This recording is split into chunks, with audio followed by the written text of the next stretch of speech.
When you get that call, had you known the context, the behind the scenes, that unhealthy culture, honestly, do you think you would have made a different decision? I think I can say this. Frank Lampard! Lampard has found the net! Premier League icon, Chelsea legend! I read that your dad was the biggest influence on your career, and then I read a separate quote saying that sometimes I hated him.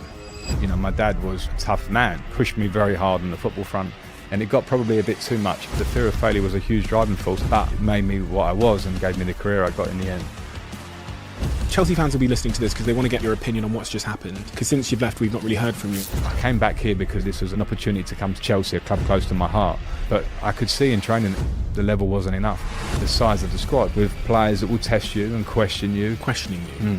And then Chelsea spends more money than anyone's ever spent in a window. It seemed like chaos. I could see that the players were ready for the season to finish. But low standards are a symptom of something further upstream that's happened. You know, we didn't get the results I wanted. And I know a lot of the reasons why. Like what? So, one moment occurred in your life that really tested you at a much deeper level.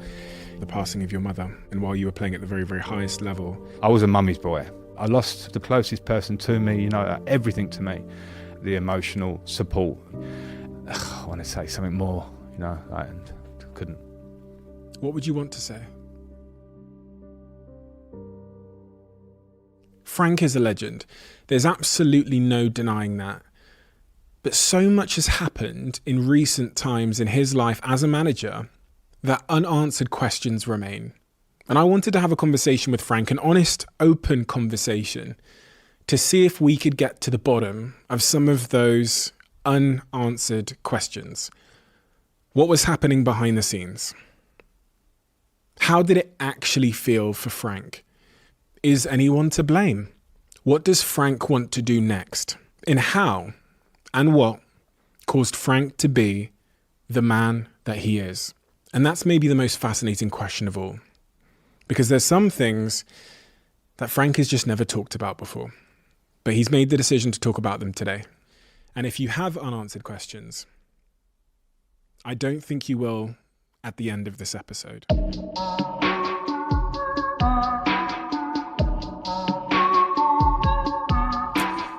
Frank, how are you doing? Really well, thank you. There's always a short and a long answer to that, isn't there? I was waiting for your secondary for that. Yeah. What's the long version of that? No, I'm doing really well. I'm currently on a break, I suppose, from working, which is a pleasure in ways because I obviously the work of a manager, I was going to say Premier League manager, but any manager in football is intense.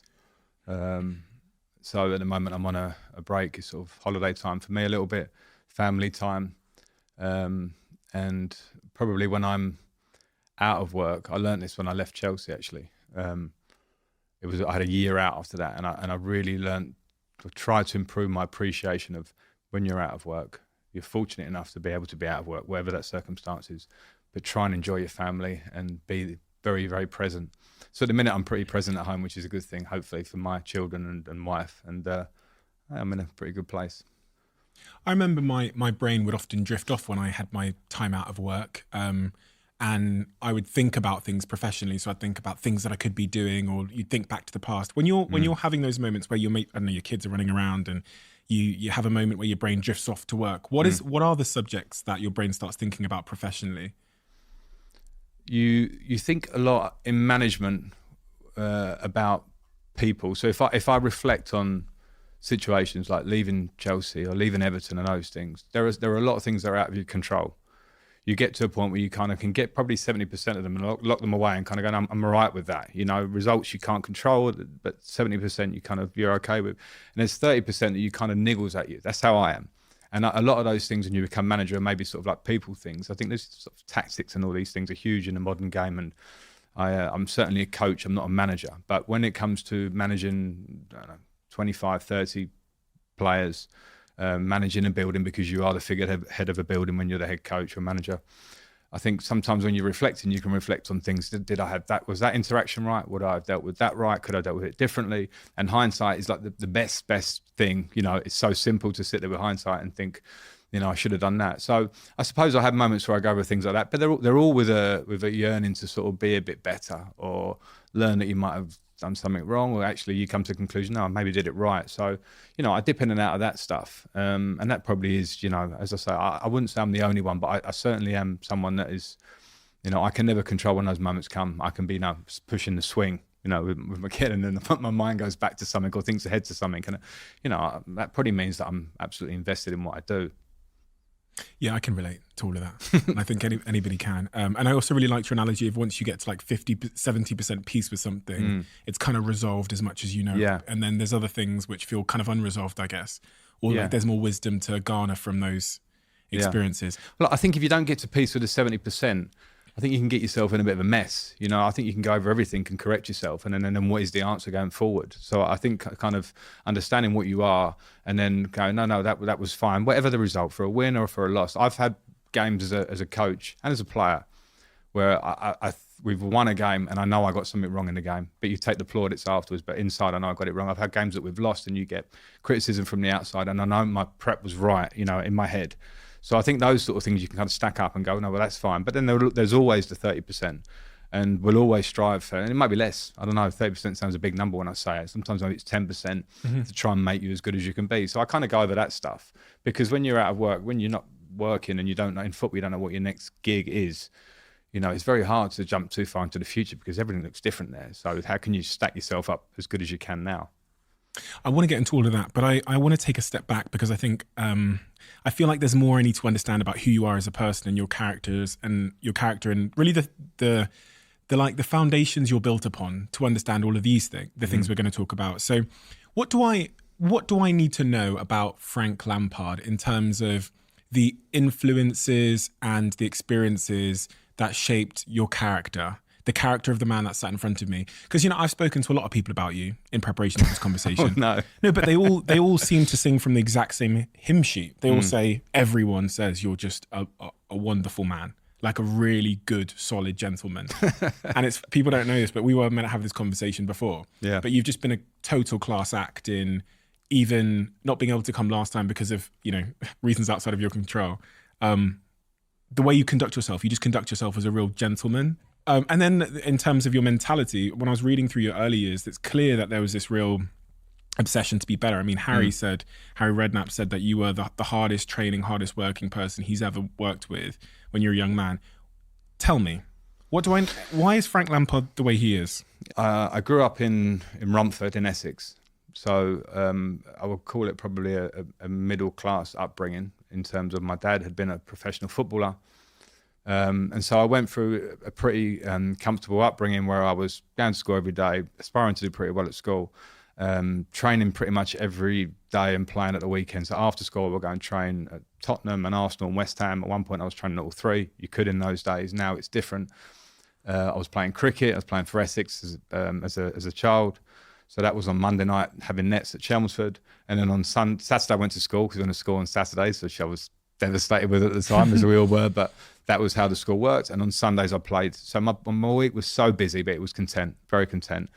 In terms of relationship of my family, I had a dad who was pushed me very hard on the football front, very, very hard. He was quite a hard taskmaster. What does that mean in reality? That means that probably I probably started kicking the ball when I was like 4, or maybe as soon as I could walk, but like remembering my early days would be 4 or 5. And then, so that was me in terms of I loved the football. But probably by the time I was 8 or 9, I was probably getting like coached or pushed in what a 15 or 16-year-old might be when they're sort of going into an academy at West Ham, say, where I ended up. As in, work on your weaknesses, go over the park, you need to have more stamina, your left foot's not good enough, your agility's not good enough. So I was like, used to put down the cushions in the front room and have me doing reaction, throw a ball against the wall, react and jump. I'm a kid. I loved it, don't get me wrong, but there were times when I didn't love it. And it got probably a bit too much. I'm not going to cry about it, because it made me what I was and gave me the career I got in the end. And then on the other flip of that, so I had that pushy kind of thing. And so after a game on a Sunday, we would lose, and he would give me some criticism on the way home, and I would be a bit emotional. And fortunately for me, when I think about sort of fate and how things work together to maybe get you to where you end up being, my mother was the flip, the emotional support, the, you know, arm around you, the quiet word. I was a mummy's boy, and that was completely my upbringing. So, as I say, it was pretty comfortable, and in the end, it led to me leaving school with my GCSEs, getting decent grades, and then going to sign on as a YTS at the time, an apprentice at West Ham. I read the quote about your father, I think it was in The Independent, that your dad was the biggest influence on your career. And then I read a separate quote saying that I have an awful lot to thank him for, but sometimes I hated him. Yeah. I stick by that quote. I think you'll probably find it a lot in stories similar to mine. And in the modern day, I think it's changed, because I think parents now, the thing with my story then in a different era was it felt pretty organic. My dad had played.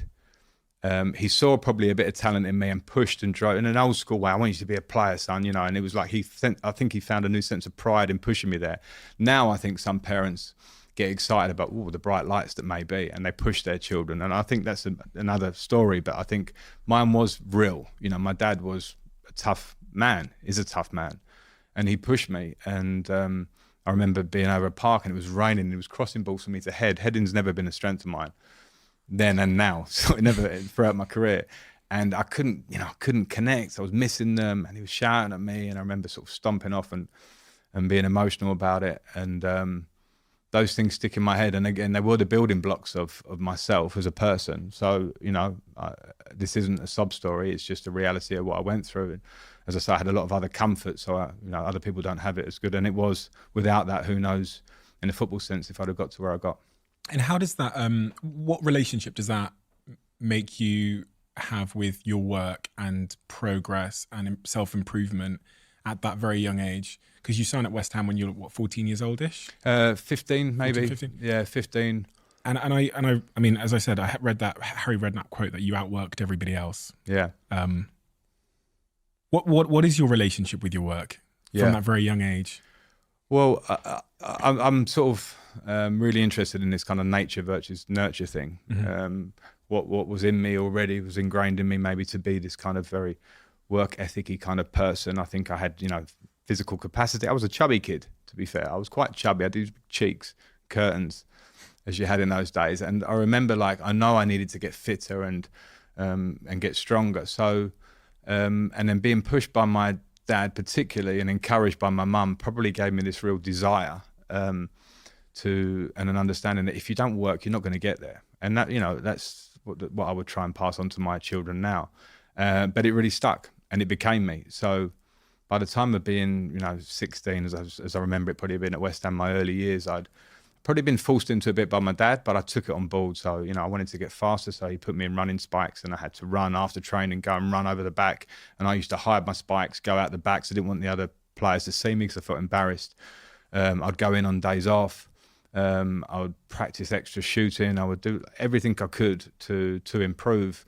And it probably was, looking back, a desire to be the best. And I was never the best. I was probably like the second or third best kid in pretty much every team that I played in whatever I did, cricket or football. But I had a real desire to, and I also had a fear of failure.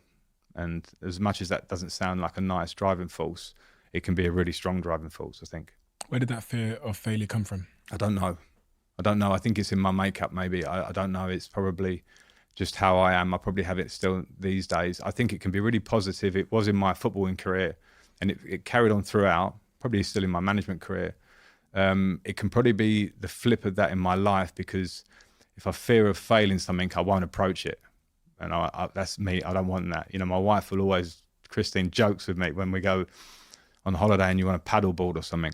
I'm not going near that because I know I'm going to fall off a lot, And so she will laugh at me. So I'm like, you paddleboard, I'll lay on the beach or I'll lay on the lilo or something like that. I actually use the paddleboard as a lilo. That's like, that's the joke. But in a bigger sense in my life, that fear of failure is, and it can probably maybe make me not try things that I should do. But in terms of my footballing career, the fear of failure was a huge driving force. And I don't think it's a bad thing, because I think there's a certain humility to it. And my mum would certainly have been the driver of me as a young person to stay humble, son. Stay humble. Never get too high. Stay there and you'll be fine in your own head. So I think I had a real understanding of my weaknesses. And I thought, well, if I can work on these constantly, and then I started to see results, really step by step. Sometimes you go back, you go forward a few. But I can certainly say, looking back at my career from start to finish, I didn't leave anything on the table in terms of work ethic and training. You know, and I don't want to sound like an absolute machine. There'll be days when you get older where you come off it a bit, or you start to find life affects you in different ways. But when I look at my peers in football, I certainly had a training ethic that at least stood right at the top. Whether, you know, others can say the same maybe, but I felt that. I mean, that's the Harry Redknapp quote. He says that during his career, he never met anyone that trained as hard as Frank. He would be out there on a winter's day practicing shooting for hours, left foot, right foot, etc., etc. That fear of failure, though, I can see how it becomes a driving force and makes you stay out there on a winter's day, left foot, right foot, and leaving no stone unturned. But with all these things, there comes a cost on the other side of the coin, right? And you talked about the paddleboard thing, which is that like kind of, if I don't do it, then I won't fail. But one of the things that I was assuming is it would also make you quite a chronic overthinker. Yeah. Because I think people that have that fear of failure, they try and think their way through a situation before it happens. Yeah. Typically. What is the cost of having that fear of failure? Well, the overthinking thing is maybe a cost, and I think that can be a positive too, but I think it can be quite taxing on yourself, you know, for anyone who thinks like that. And, you know, sometimes I've tried to make myself, you know, not an overthinker. However you do that, I don't know, because I've not found a solution to that one, because I think it's when you are that, it's in you. So probably the negative or downsides have been probably a bit taxing on myself, but I think you learn to live with that too, and I think you understand it. I think it's something that I'll never master, and it can probably cause you into overcomplicating situations, like you're saying about, I don't want to get into that, but if you do get into something and you really overthink it and you have to get into something, I now try and step back and simplify it and say, stop overthinking it, simplify it, because for me, anything in life, if you can simplify the basics, you probably get quicker to the solution. So that one's just a struggle that I put up with. But as I say, I think it's just part of my makeup. If I wasn't an overthinker, if I didn't have that sort of obsessive, sort of perfectionist training drive, I wouldn't have got to where I got to, because I was not Lionel Messi, who has got this God-given talent that's there. Like, wherever my talent was on the spectrum, I needed to push it, and I constantly tried to. How do you enjoy the process if you're overthinking? I've really grown to like the stress of what it brings. And that's you might start thinking I'm a strange person. I don't know, but I loved stressful training. You know, to put it on the physical side, for instance, I loved like that feeling of like almost feeling sick on a pre-season run, or, you know, really intense training sessions. I really enjoyed that. Maybe not always in the moment, but, you know, when you get to the end of it and you go, I got through that, and that was so intense and hard. And maybe in life, sometimes I set myself challenges, and maybe I make it more complicated than I should, but I don't mind that stuff. And that's probably when I started off talking about like relax when you're with your children. I think I'm still juggling that one. And I think probably a lot of people are. I don't know. I think, you know, being overthinker is not something unique to me. It's completely everywhere. But I don't know what else to say, and that's what I am. That enjoying the pain, like the pre-season run, if you feel sick, then you feel good about yourself. Yeah. Why? I don't know. I mean, I went to the gym this morning, and I really didn't want to go, and I'd walked the dog, and my time limit's getting shorter. I thought, I'm going to go in. I don't want to go, but I'm going to go in because I know the buzz that I'll get off afterwards, and that's kind of my drug, and it always has been. And, you know, it probably starts from all those early days of, you know, you must work hard, you must push yourself, you must be as fit as you can be, and it probably just stuck, and it's probably a bit of a lifer for me. But I do, thankfully, I enjoy the stress of hard work and physical hard work less now I've finished. You know, now it's more to not get too unhealthy and unfit. Whereas when I was training and playing, even when I finished playing for a couple of years, if I went for a 5K, I need to beat my 5K PB. I have to try and beat it. Now, when I do a 5K, I'm just going to complete it, do you know, and I'm completing it in like 20 or 30 seconds less. So I've dropped that one slightly, and maybe I transfer it into other parts of my life, I guess. Quick one before we get back to this episode. Just give me 30 seconds of your time. Two things I wanted to say. The first thing is a huge thank you for listening and tuning into the show week after week. It means the world to all of us, and this really is a dream that we absolutely never had and couldn't have imagined getting to this place. But secondly, it's a dream where we feel like we're only just getting started. And if you enjoy what we do here, please join the 24% of people who watch this channel regularly and have hit that subscribe button. It means more than I can say. And if you hit that subscribe button, here's a promise I'm going to make to you. I'm going to do everything in my power to make this show as good as I can now and into the future. We're going to deliver the guests that you want me to speak to, and we're going to continue to keep doing all of the things you love about this show. Thank you. Thank you so much. Back to the episode. When you finished your footballing career, you know, there's many options you had. Punditry. I mean, I'm just talking about the typical paths that footballers, sometimes they just go into business. Yeah. A few of them go into coaching and stay in football, but you made the decision to stay in football. Why? And was there anything else that was tempting you? Well, I did punditry for a year. So I spent a year working mainly on BT and doing some different things. BBC, I did a few bits and I really enjoyed it. It was great. I was working a lot with Rio Ferdinand, Stephen Gerrard, Jake Humphries, who had on recently, and just really good people. And it was like a step in the game and a step. I've retired so I can do other stuff. That, you know, the life of a pundit is, you know, much easier than a manager. We all know that. So I kind of put my eggs in both baskets at that point. I did that and I did my coaching badges. And I wanted to kind of see how I felt a little bit. And I didn't want to be a manager in my 20s. When I got to my 30s, I was like, that's interesting. People, managers, what are they dealing with? I just thought about myself in my 20s more. And then when I finished, I did my coaching badges. I started to quite like it. And then I got an offer out of the blue to go and manage Derby County. The owner, Mel Morris, kind of went out on a bit of a limb. He was speaking to Harry Redknapp, who's my uncle. Harry said, speak to Frank. We sat for 2 hours in Chelsea in a hotel and he offered me the job.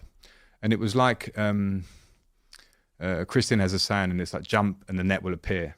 And we sat in my front room and I was like, you know, I'm doing my coaching badges, but this is a proper job. I go to Derby, they've got some problems and it's going to be a difficult job or whatever, as all jobs are. And I jumped. Why?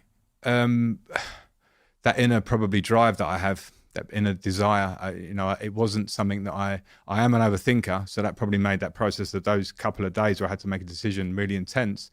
But at the same time, I like a challenge. I love a challenge. And as much as I enjoy punditry, it was, you know, it's challenging. You want to do it well. You want to do it like, you know, the top boys do it. You have to put everything into it and do it really well. But I wanted more. I wanted to get on the grass. I wanted to work with players. I wanted to try and improve players. I wanted to see if I could do it. It's probably more, if I'm honest, probably can I do it? And can I, you know, do something? And I was probably naive at the time because the minute I walked into Derby, I was like, wow, this is different. You know, I've got to hold them. I am now holding the meeting rather than one of the 25 players sitting listening. And as much as you can think, oh, yeah, I'll do that. The minute you walk in and you see those 25 faces and then you walk to say hello to Jeanette, who's your secretary, and this one, and the player liaison. I'm like, oh shit, have I got to manage all this as well? And you do. You have to sort of, you know, the building is yours to kind of set the tone. So that first year, some of it was good. You know what? I think sometimes in management, a great manager said to me this. He said, and he was old, and he said to me, I think I was a better manager when I was young in many, many ways. He said, because as I got older, I started to really sort of overthink things and become a little bit more cynical. And, you know, you kind of go over these things. When I was young, I just make decisions and I was kind of free to do it. Now, I think there's a balance to that. Experience is obviously can clearly help as you go along. You learn from mistakes. But I understood his point when he said that, because I walked into Derby fresh and I made a lot of mistakes, because you always will.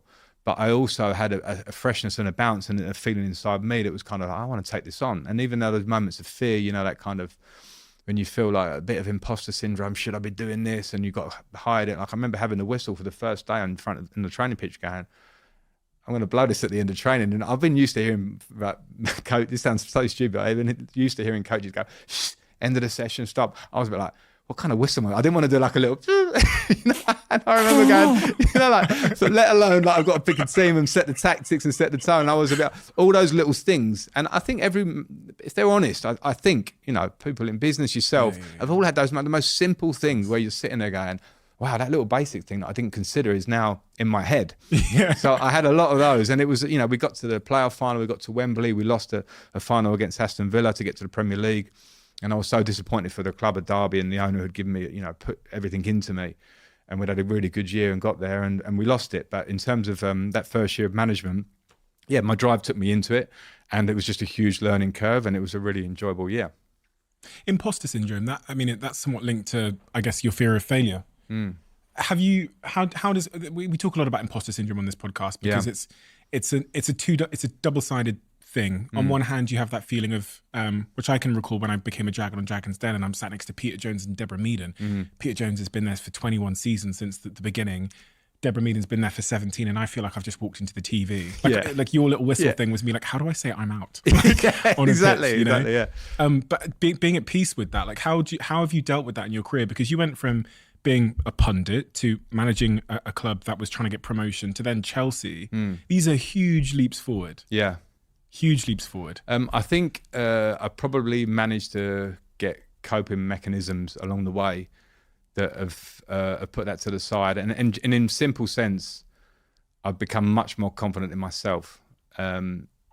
Away from work actually, at home, much more content in myself.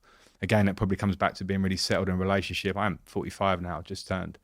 But in the workplace as well, I've that first year I remember feeling it a lot. And when I moved to Chelsea, like it should be a huge move. It's a huge jump to the Champions League club. Even though I knew the club very well, it was a huge jump to deal with players of a different stature, etc. But I found that imposter syndrome thing much less. And I had coping mechanisms where I could kind of just go, okay, you're nervous taking this meeting because you're a bit out of your comfort zone. You've got to be critical of a player. So you're going to go in on someone. You're going to show a video of the game the other day. And it's like, that's not a comfortable thing to do always. And I just probably have found mechanisms to be able to go, right, you almost go into the character. And that doesn't sound like an actor too much, but you go, no, I'm just going to go into it. And the more I think you do that, the better you can be at coping with that thing. And then you just kind of also have to get a realization that, you know, you can feel a bit like that. You can feel a little bit like, I'm out of my comfort zone. You can make mistakes. I think showing that you can make a mistake in front of a group of players is not the worst thing. You know, they're there to, like, the players will get it. You make the smallest mistake, one of those 25 at least is going to go, what about when he said that, you know? But I think you've got to come to peace with that, and you can even joke about it after the event because you'll keep making them. So I'll probably come to terms with being able to deal with that side of it, I think. I was thinking then as you're speaking actually about my experience being a Dragon, and when one of the things I've always wondered about players when they go from being a player to a manager, and especially when they've been managed under a legend of a manager. So like I was thinking about Ole Gunnar Solskjaer and Sir Alex Ferguson. Yeah. How hard is it to like be yourself versus be the successful manager that you saw win? Like, because even when I became a Dragon, I think for the first 2 years for sure, I was trying to be a Dragon, not being Steve. Yeah. And that's a journey. But do you understand the question I'm asking? I completely get it. I get asked it a lot, and I'm not in exactly the way you get asked, but I get asked it by football journalists who say, so what did you take out of all your managers you play and all this stuff? And, you know, just to jump to one would be Jose Mourinho. It's a good one to jump to because he had a huge effect on my career, as many did, but he came and probably elevated me in my playing career to a different level. And what I learned from Jose, and as I then went on to managers after that, was that the thing that impressed me about Jose, there was a real authentic nature to him. Like when he was self-confident, overconfident, kind of brash Jose, that's him. You know, that was him. And, you know, maybe he's playing up a bit now and again, but I saw him behind the scenes. And then when I've worked with other managers that maybe were probably striving to be something like that, and I think after Jose, there were a generation of managers that were a bit like, okay, I'm going to wear the scarf and I'm going to tie it and wear the, you know, or act a bit kind of, you know, say those things he used to say, or does say. And I didn't buy it as such. And even from outside, when you're watching managers, you know, you have that impression. So I think probably you go, okay, can I take things from all these managers? For my journalist question, yeah, I did from some and not from others, blah, blah, blah. But when you come to it, you have to be yourself because you'll get found out. And you're probably right. In my early days, I also did that. I did my first meeting at Derby again was like, right, I'm an ex-player. So anyone who wants to knock on my door, come and see me and I'll tell you the truth and we'll have it out, or I'll give you the answer that you want. And I remember like the first 3 weeks, they kept knocking on the door. I was like, I had to do another meeting. So lads, if you're gonna knock on my door, come to me with like facts of why you should play. You know, how's your training? You know, come with something. I don't want you just like, I didn't play on Saturday, like Monday morning, there's like 5 on the door like, knocking. And you know, open policy in a door is good. But at the same time, it was like, those were like learning curves for me. Like I probably said that phrase because I thought I needed to say it. Right, yeah. You know what I mean? Because as a player, it's a really cool thing to play. I want the manager to be able to speak to me all the time. And when I said it, I was like saying what I thought I should say. And then, you know, you learn a little lesson. You know, my door hopefully is still open now. But at the same time, I was probably playing the part of a manager. And then you kind of go, what's real to me here? You know, like, well, do I have to say that? Is there another way of saying it or whatever? And that kind of brings me to a question, which is, wouldn't it therefore have been great for you to go and learn those lessons when the stakes weren't so high? Because even the stakes are super high at Derby, because you're figuring out Frank the manager there. Yeah. And sometimes you don't want to be at the poker table playing with real money. Yeah. until you've learned. But that's my life. You know, I know what you're saying, and I think I think I can say this. I think as an English ex-player, Steven Gerrard, others that have played at a high level, you know, played 100 times for our country, etc. I think the culture in this country is to sort of say, right, now you're a manager, go and earn your stripes there, because being a player of that level doesn't mean you're going to be a manager. So I think that could have been a route where you can kind of get a lot of play. Fair play, he went down to, you know, Division 2 and he's showing what he's doing, and there's a process. The reality is that path wasn't for me. You know, when Mel Morris asked me to take the Derby job, it was a question. Yeah, challenge. Yes, please, I'll take the challenge.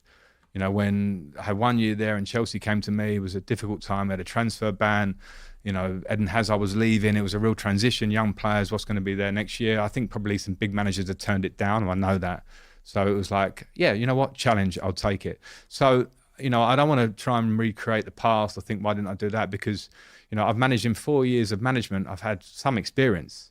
And for all the, you know, you'll always get criticism. You know, you leave Chelsea, people will criticise you. You go to Everton, you stay up, you get relegated, people will criticise you.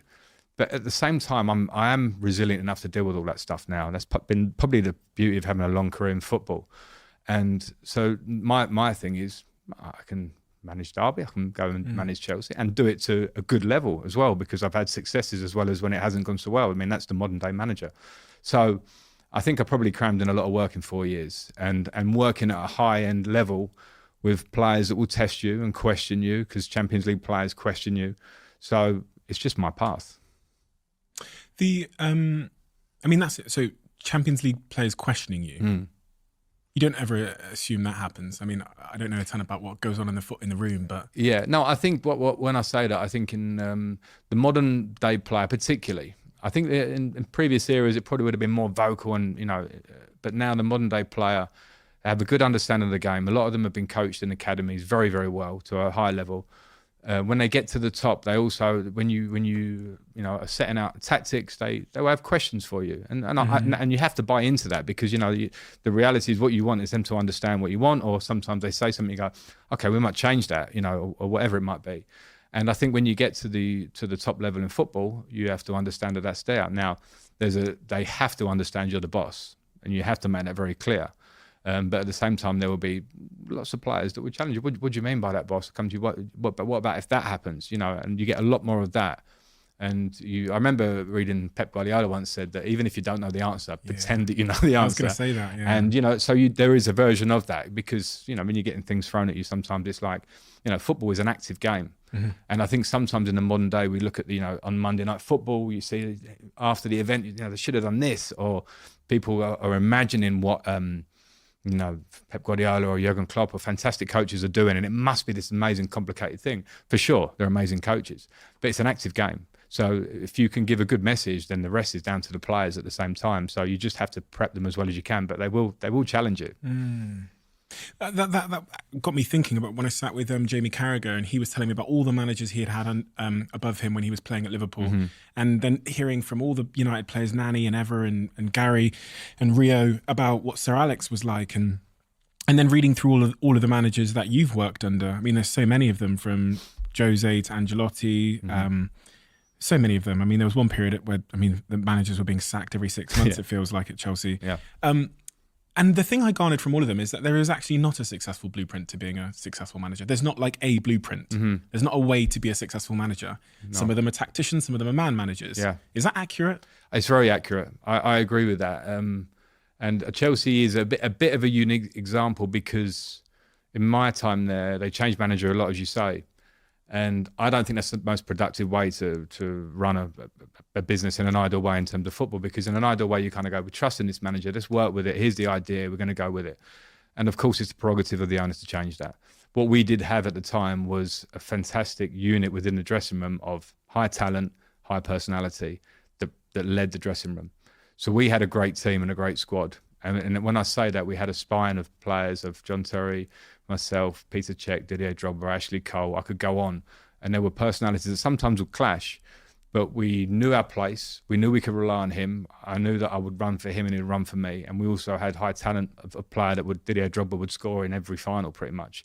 So I think we kind of like bridged that gap of changing managers.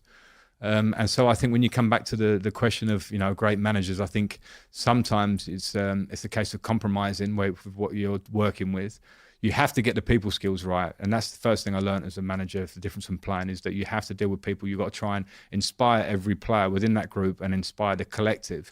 So every player will have a different motivation. It might be money for one. It might be, I want to be the best striker in the world. It might be, I want to be in front of him because I don't like him. Whatever that is, you try and tap into.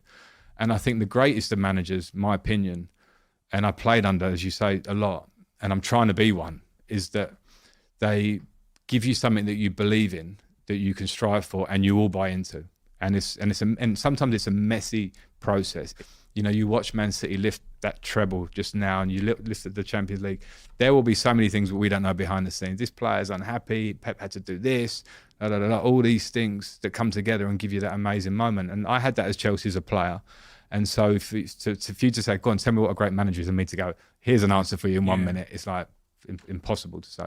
Man management, that's what all the United players said about Sir Alex. It's the only thing that they all completely agree on. They would say he was the best man manager and an inconsistent leader, which is an interesting concept. And what I mean by inconsistent leader is he would treat Gary in a different way to Nani, to Evra. And they all told me these stories, and Rio as well told me about when Sir Alex brought that bottle of whiskey to his ill grandfather's bedside. And Rio doesn't know how he knew the favourite brand of whiskey and how he knew his granddad was ill. Gary told me he used to tap him on the shoulder and say, think about your grandfather's shrapnel, which is still in his shoulder when you go out there today. That kind of bespoke, tailored approach to leadership, which seems to be Sir Alex Ferguson's highest accolade. Sure. And I think that runs into the modern day. Like, we get very caught up in tactics, and rightly so. The game's moved on from those days tactically, but those people, and you'll know yourself, inspiring people, and as you say, to be bespoke and kind of individualize it and look within the group and have moments. Because, if you ask me about my career, you go like, Frank, what do you remember out of those 20 years? Like, do you remember the meeting where Jose, played you a bit higher up? I wouldn't. You said, do you remember the time that Jose said those words to you that inspired you? And it could be like one sentence. I go, yeah, I remember that. Do you know what I mean? Like, things that stick with me that I remember that made me go, I'm gonna run for this man. He's gonna make me better. And I had that. And I think so. What you just said there about Sir Alex Ferguson, I think the great managers have. You look at, and they have it in different styles. Pep Guardiola, Jurgen Klopp, everyone will have a different style of that, and that's a huge part to their success, I think. What do you like as a manager? If you had to do like a self-assessment, I think you got to ask somebody else that. I don't know. I try and be close to the players, as I say, my open door thing. But at the same time, I think I try and find a balance. I think the important thing for me was when I became a manager was to not expect any player to see it how I saw it, or train how I trained, or whatever, for good or for bad. And you have to, that's, I think, a bit of a skill which, Sir Alex probably had perfectly. So I try and be as close to the players. I try and learn all the time. I'm a coach. I want to coach on the pitch. I think my biggest pleasure is coaching and improving players, and particularly young players. And I've had the fortune to work with some really good young players. At Derby, I had Mason Mount, Harry Wilson, Fikayo Tomori, and then at Chelsea, obviously Tammy Abraham, extra ones, and Everton, Anthony Gordon, etc. So I think they are the real sponges that are a real pleasure to work with, and I love that part of it, being able to speak to them. And you do find, and it's a reality, and I remember being an older player, you're a bit more cynical. When you're a younger player, you're like, they're like a blank canvas, and you can, push them and try and push them and that. So I'm probably quite intense with the younger players. I try and be, as I say, inclusive in that, and I'm always trying to learn. And trying to be me. It's a hard answer, that one. I think you'd have to ask, maybe a member of staff or a player. I'd pick the right player, because you probably get different answers. Because when you work with, I worked at Chelsea recently with 30 players. You pick 11 for a game and like 8 subs, and the subs, 8 outfield subs. The subs don't really like you because they're not starting, let alone the other 10. So it's a really hard balance for the modern squad to get there. But you have to try and make it inclusive, because if you're going to get anywhere, you've got to go all together. And that was one of the problems probably in Chelsea this season. 30 players it's not possible to manage that. On the other, this is even a more difficult question. What are you trying to work on then? What are the areas of, as a leader, as a manager, you're trying to work on? Because I can think for myself, I can think of a number of areas where I go, do you know what? That is still somewhere where I have a recurring, when I reflect in hindsight, I go, fuck, I need to get better here. What is that for you? Quite a few things, I would say, because the overthinker thing comes in again, and I'm a bit of a perfectionist, so I always want to try and improve my tactical and the personal touch and those things. But I think when I came away from Chelsea, I realised that I needed to delegate time better. That was something I was certainly not great at. You have your staff for a reason. They're there to support you, and at times they'll be better than you at certain things. So give them it, and give them that. You obviously oversee that thing. And I probably spent a lot of time trying to be across everything, whereas really I probably could have come back from that and saved my own energy. So I think I certainly try and improve that side. I did between Chelsea and Everton for sure, to try and save that. I can be pretty overreactive sometimes if I see things I don't like in terms of, and when I say that, it's always effort or standards. And I think I am, that's one of the things I'm biggest on, is that, if you are going to make a mistake in a game, I've got no problem with that. If you are going to not run for your teammate, if you're not going to train through the week with an idea that when I train on Monday, that's got a direct relation to what Saturday is going to look like, if that feeling isn't there, then I probably can either get upset with a player or maybe kind of distance the player.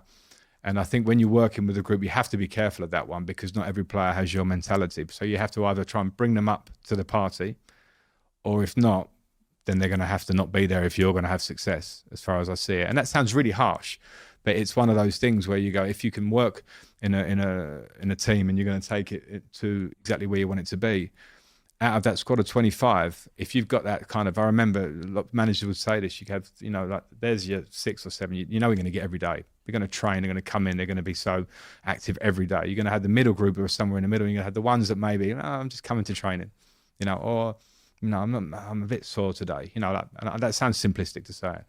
But you have to try and work, if you want to work in a forward direction, and go, okay, those 6 are with me, right? You try and garner them. Those are the ones that can kind of pass the message. Those ones in the middle, okay, can we keep pushing and working between me and the staff to try and improve them? And then the ones that are there, come on, can we help them? Can they come with us? If not, you have to speak to the club, and that's where a club has to be aligned to go, okay, well, you want to go in that direction and we're with you, okay, we'll work that out. And that becomes a recruitment or players leaving the club. I mean, that's a reality of how it has to be. And that's the reality of business as well.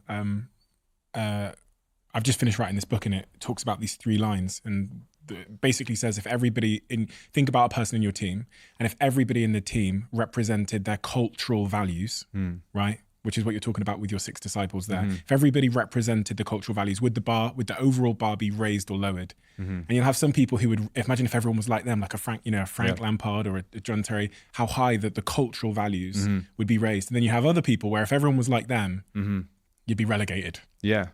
And what to do with those 3 cohorts of bar raisers, maintainers, and bar lowerers. And that's kind of what I... Right.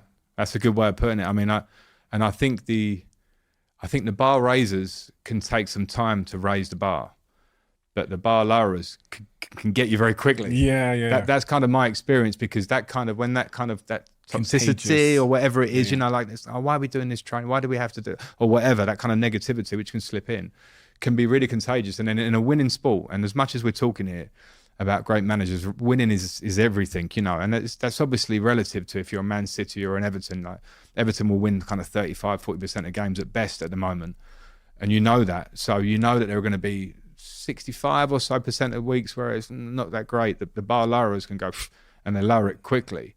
Whereas if you can get the raisers to take control, then I think generally you can kind of get there. So it's a really important thing. That's probably one of the interesting things that, as I say, the transition from player to manager, trying to get that, because whether you were one of the bar raisers or you're in the middle group or the lower group, when you become a manager, it doesn't matter what you were. You've got to kind of get that, get the script of what it is, and kind of just push. So that's something that I think I'm trying to improve on everything all the time, and coming away sometimes gives you nice time to have perspective and just kind of go, I'm going to put it in line a little bit, and it looks a bit different to what I thought before that experience. I guess this is why some of the greatest managers of all time, they hold on to their Gary Nevilles and their disciples. Yeah. And I've spoken to Gary about this. Gary said to me, in fact, when we were filming Dragon's Den recently, he said, for those last 2 years, Sir Alex kept me there because of my impact on the dressing room. Yeah. Not my impact on the pitch, but on the dressing room. I could keep the standard high.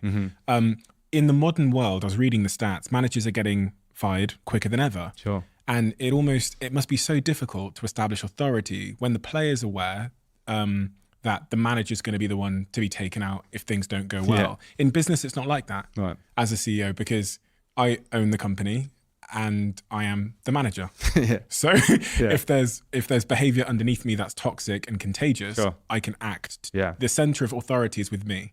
Whereas it seems like in a club, the center of authority is really like the chairman, the owner.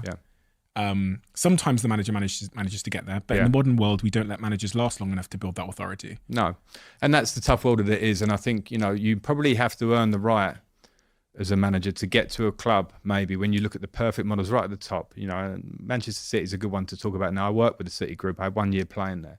And I could see when I was there, they hadn't arrived at that point, but I could see with the stability from above and how it ran and the vision, it was like they were going to get somewhere because they had a great structure. And it wasn't like it was going to get pulled and pushed and pulled for a small period of time. It was like, we're going to get there. And then they hired Pep. They had a not difficult first year, but the first year was kind of him finding his way. I need this. And then he's a fantastic coach and they have great players. But if you don't have that aligned thing where, as you said, the most important person at the club in the modern day, in my opinion, is the owner. And it is the structure at the top, because they set the tone. Maybe it's financially, maybe it's with the sporting directors and recruitment, because you will be as good as the players you recruit. A great manager, again, I don't want to sit here and drop names, that said to me, was when we finished my first season at Everton, we just stayed up, skin of our teeth. And he was like, rang me to say congratulations. He went, Frank, don't rest. 80% of your work for next season will be done in the next month. So it was recruitment. So like 20% will be what you do next year. And now the 80% is like bringing the right players. So I think, like that alignment, as I keep saying there, is something that, if you can get an owner, and there are great owners and there are great sporting directors and recruitment, and the manager is so, critical to it. But when you look at last season, 13 managers left their club. I think it's 13 out of 20 clubs. And you're talking about, Antonio Conte, and you're talking about Thomas Tuchel, managers that had huge successes. It shows you that the landscape's changed to the point where the manager will be culpable. And I think you have to be at peace with that. But you have to try and get to the point very quickly where you have success. And that's tough, because winning is, and the modern world of social media and reaction is like, get him out, get the next one in. Sometimes maybe they're right, maybe the manager is culpable, but other times there are many things. And to come back to your original point about players and those stalwarts and the Gary Nevilles and the James Milner at Liverpool in the last whatever years, people on the outside, I think it's very easy to look at the superstars and Mo Salahs and that. I can guarantee you, and I know this firsthand from speaking to people like James Milner and Jordan Henderson have absolutely set the tone of that club for the last whatever years during great success. And if you don't have that kind of those drivers within that top 6 or 8, I think it's very hard to sustain success or get success. And again, back to my Chelsea days, we had that naturally, and we were actually quite diverse. So it was like John Terry was like the real captain, like heart on his sleeve. You could see it in him every day. I was probably like more quiet, but like a trainer and standards and myself, and trying to hope that would bring people with us. Didier was this sort of charismatic from the Ivory Coast and kind of brought in, that section of the dressing room, and he took Petr Cech spoke 5 languages. Ashley Cole was such a nice lad, and this, best left back the country's probably ever seen. So we had this amazing group. And like, if others aren't going to follow that, then very quickly it was like, you're not going to make it, regardless of the manager change. It's like you won't survive the dressing room, and that's kind of how it was. It reminded me of a quote that I've said on this podcast before, which is, when the culture's strong, the new people become the culture, and when the culture's weak, the culture becomes the new people. Right. Because when you have that core of disciples, someone coming in, they'll stand out so much if they don't fit in with you, Didier, Frank, etc., that they'll instantly be expelled. But when the culture's weak, someone will come in and they'll actually influence the dynamics. And that's when you're really, from my experience in business, is when you're really, really screwed. No, that's interesting, because I think in football as well, because it's so topical, there's so much conversation around it. That, I managed Chelsea for 7 weeks, I think I did. And I spoke a lot about standards, and I was am I saying standards too much? I saw you say it in every post-match. Yeah, I know, and it wasn't like, I'm not trying to be clever and go, this is my line now, standards, but it was like, it was very evident to me when I walked in, because, having worked at Chelsea as a coach before and as a player, I do know the standards. I do know that. And this is not a direct criticism of the players either, because when I look at the players' situations where they were, and I understood how it had been a long year, I walked in with 10 games to go. They'd been there for the whole season, and a lot of players were not playing. They were probably going to leave, which we're seeing now. Whether they were going to leave, or the club wanted them to leave, or they hadn't been playing with the previous managers. And I could see in training that the level wasn't enough. It wasn't enough to go and get a result at, whoever you might want to say, at Brentford at home or let alone Real Madrid. It wasn't enough. And I can say this now because I said this to the players. And again, it's not an individual criticism of the players, because I also, when you're trying to say you want to be a manager, you have to have a personal understanding of like human nature. If I'm a player that's not been playing for the last 7 months and I think I'm leaving in 4 weeks' time, I'm probably going to struggle to motivate that player. I haven't got a magic wand to motivate that player. So I think it was that probably my biggest learning out of Chelsea was when you talk about standards and culture. I think people go, well, he talks about his standards, what he talks about his culture.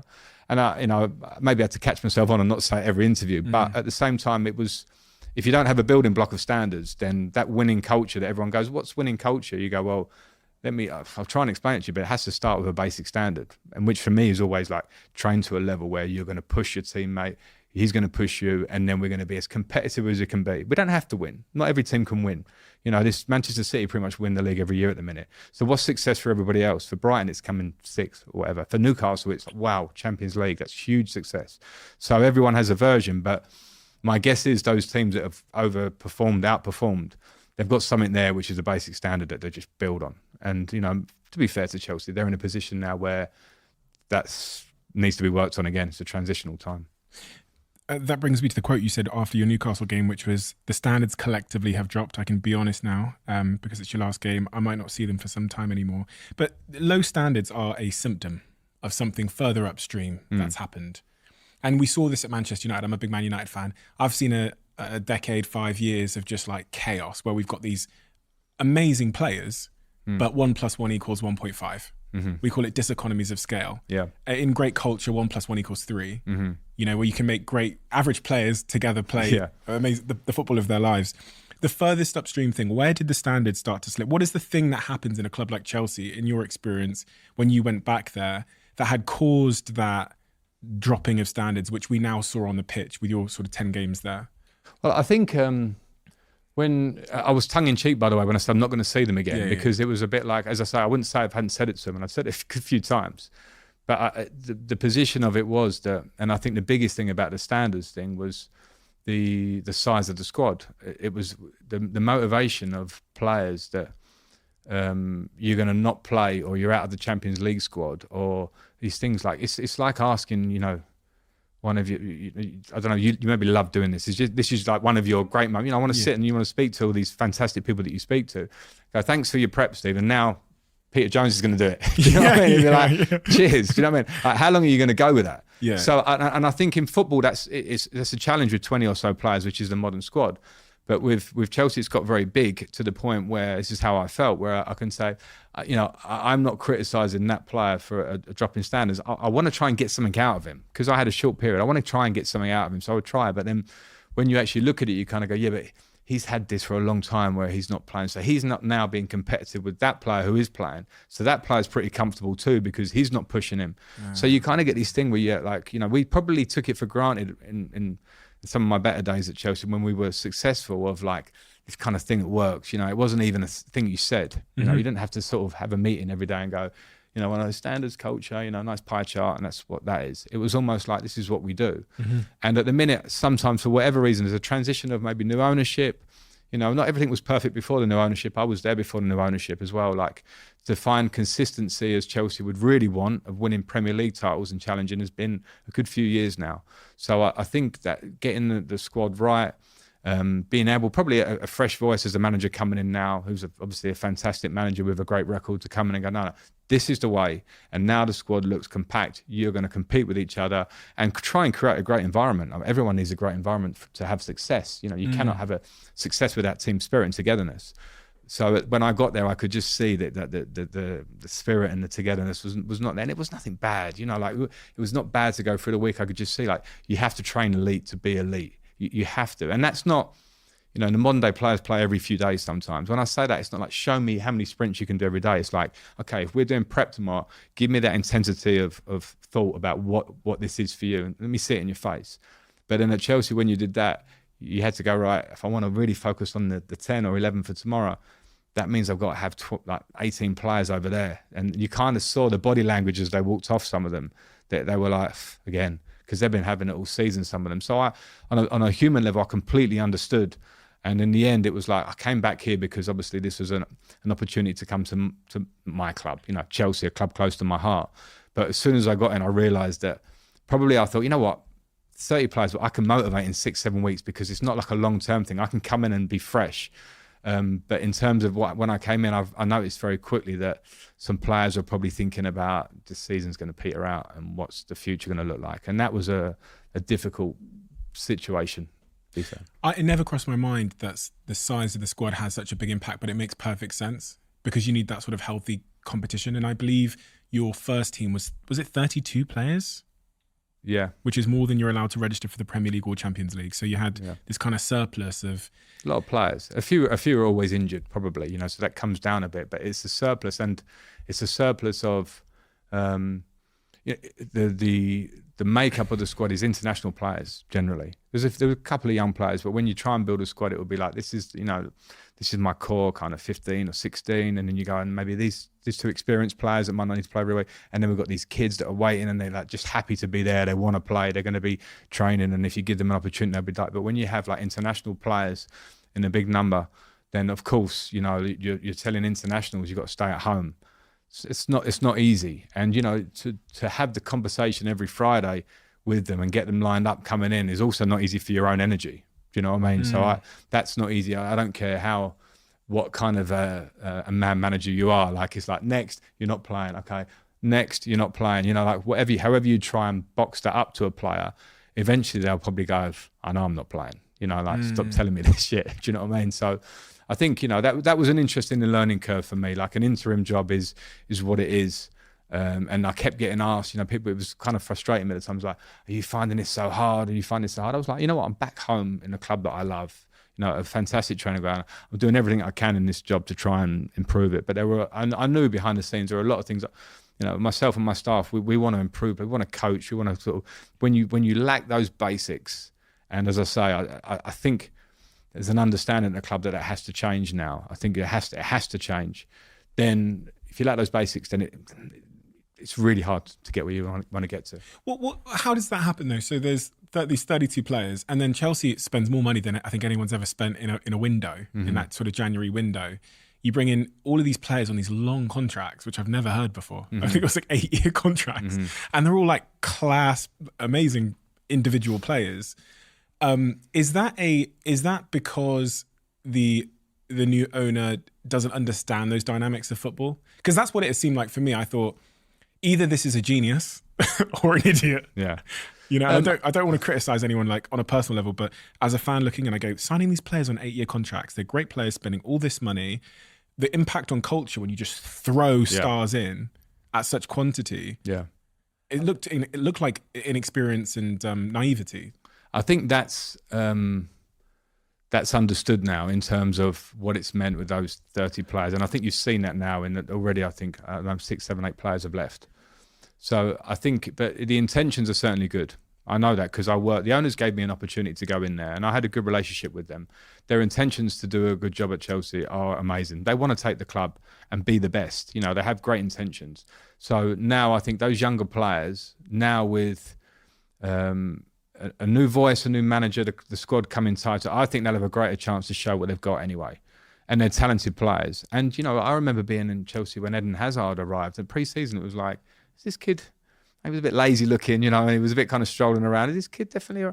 And then that first season, it was like, oh no, he's really good. And then on the second and third season, like, no, this kid's one of the best players the Premier League's seen or whatever. Thierry Henry, Didier Drogba, like, you can go through all these players who are like absolute legends. Now, if you're asking, those 5, 6, 7 players to come in and hit the ground running in a difficult moment for the club, it's understandable. So I think as a Chelsea fan, you look at it and kind of go, right, okay, that is positive. There's talent there. Okay, it needs to be worked with. Now I'm sure that you can see the squad's getting trimmed.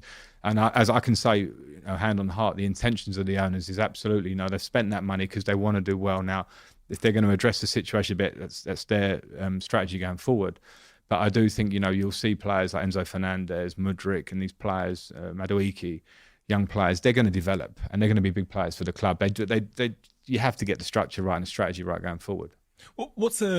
My thing is that adding 6 or 7 of these players all at once, pretty much halfway through the season, in a squad that's already struggling to figure out who it is under Graham Potter. It begs the question, like, who's doing the recruitment here? Because at other clubs, it's a much more it seems like a much more strategic and intentional and football-driven approach to recruitment. Whereas from what I saw at Chelsea, and I have actually spoken to some people at Chelsea who are involved in recruitment, it seemed like chaos.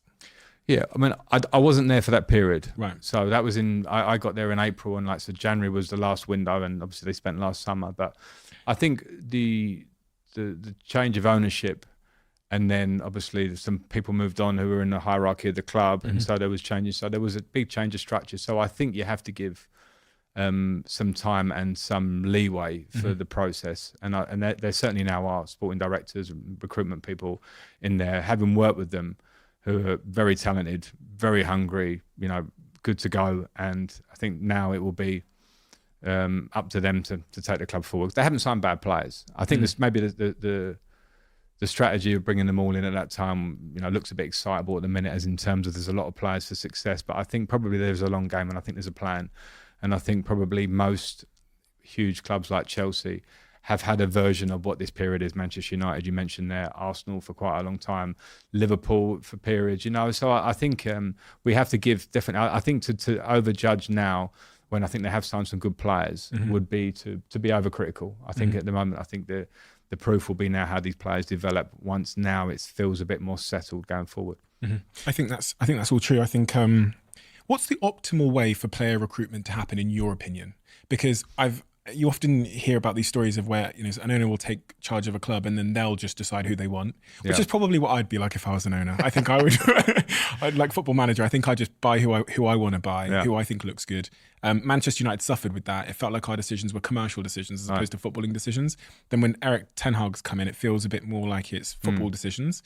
What, in your opinion? And then I did speak to some people at Chelsea, because I was invited to sit with Richard Arnold and a couple of the Manchester United executives, and when we played Chelsea at Old Trafford, I was in the director's box. Okay. So I sat with the new sporting director at Chelsea. Yeah. And he said there's now 2 sporting directors, I believe. Yeah.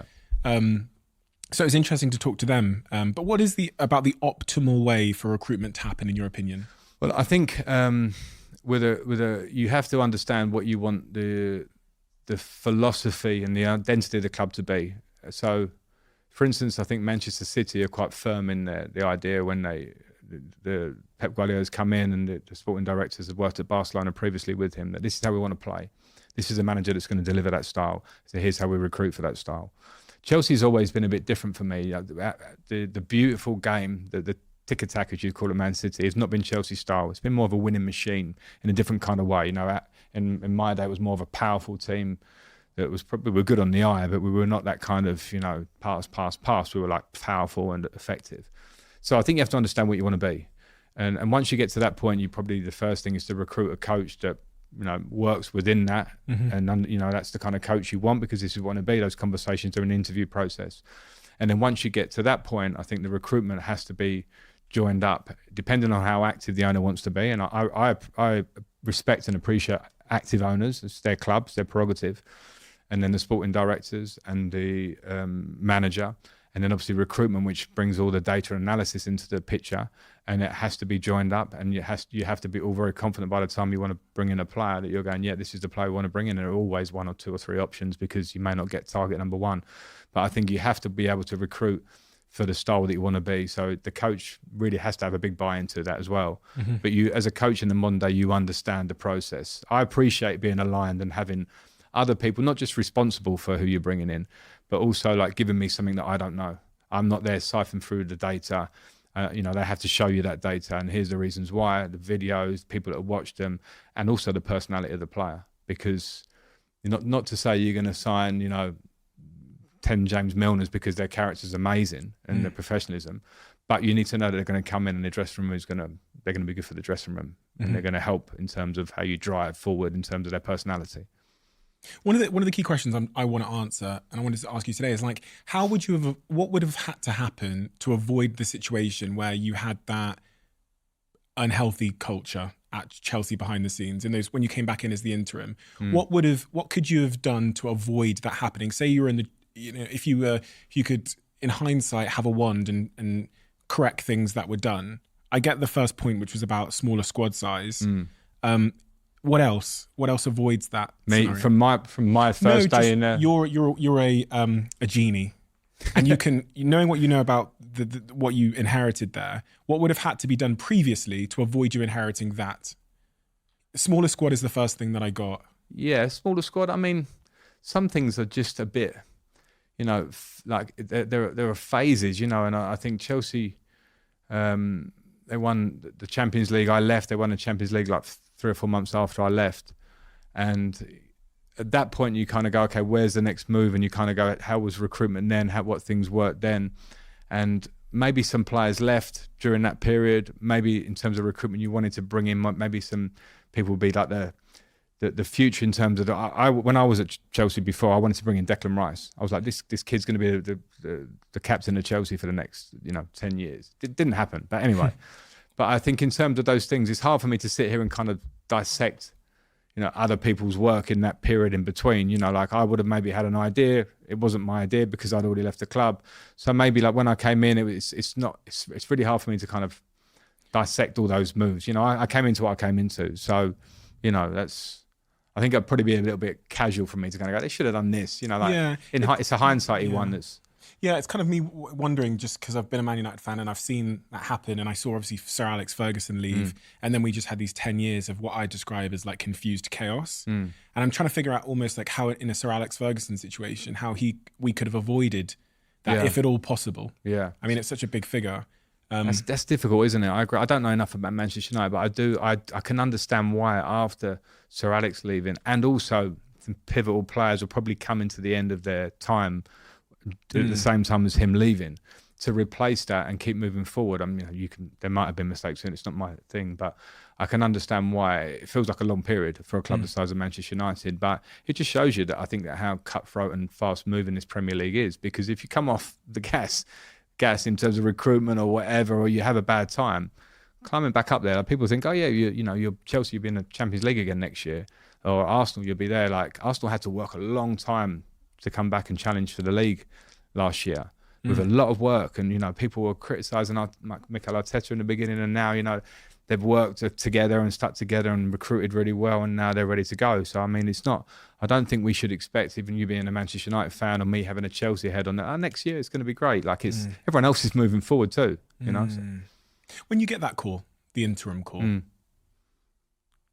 you've just left Everton. Yeah. You're out of work. Graham Potter's been released from his responsibilities. What's going through your head when they say, we want you to come back in and take an interim manager role? If I was a fly on the wall when that phone call happens.